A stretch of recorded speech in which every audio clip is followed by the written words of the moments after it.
कान्हे पकाबर धर ले बाबा के दर्शन कर ले। कान्हे पकाबर धर ले बाबा के दर्शन कर ले। चलिए हमहू बैठी के सवारी में जन मिलबो हमहू बाबा के दुआरी में।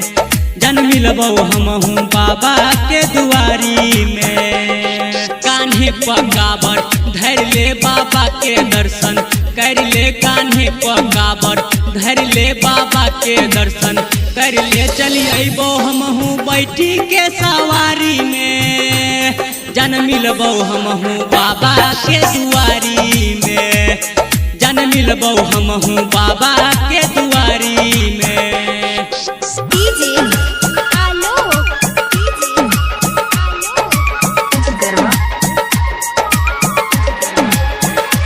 हाँ लहंगा लखनऊआ पेनी अहे बाबा धाम गे।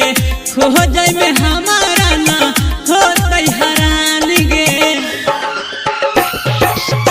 लहंगा लखनऊआ पेनी अहे बाबा धाम गे।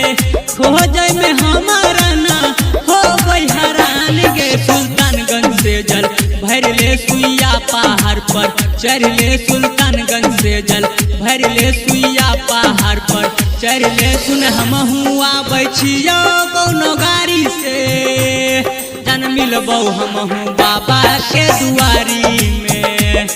जन मिलबो हमहू बाबा के दुआरी में। डीजे आलोक गरबा।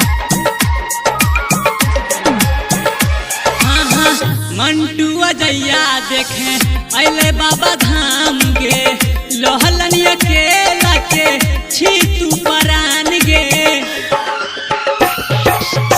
पंकज मंचुनुआ देखे अले बाबा धाम गे।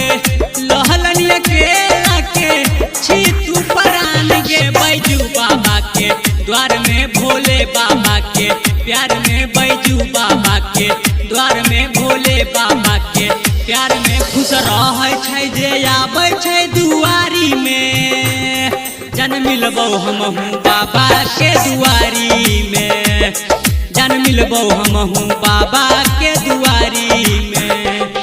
कान्हे पकाबर धर ले बाबा के दर्शन कर ले। कान्हे पकाबर धर ले बाबा के दर्शन कर ले। चलिए हमहू बैठी के सवारी में जन मिलबो हमहू बाबा के दुआरी में। जन मिलबो हमहू बाबा के दुआरी में। प्रेजेंट हुआ बाप जी स्टूडियो चरिया रहे।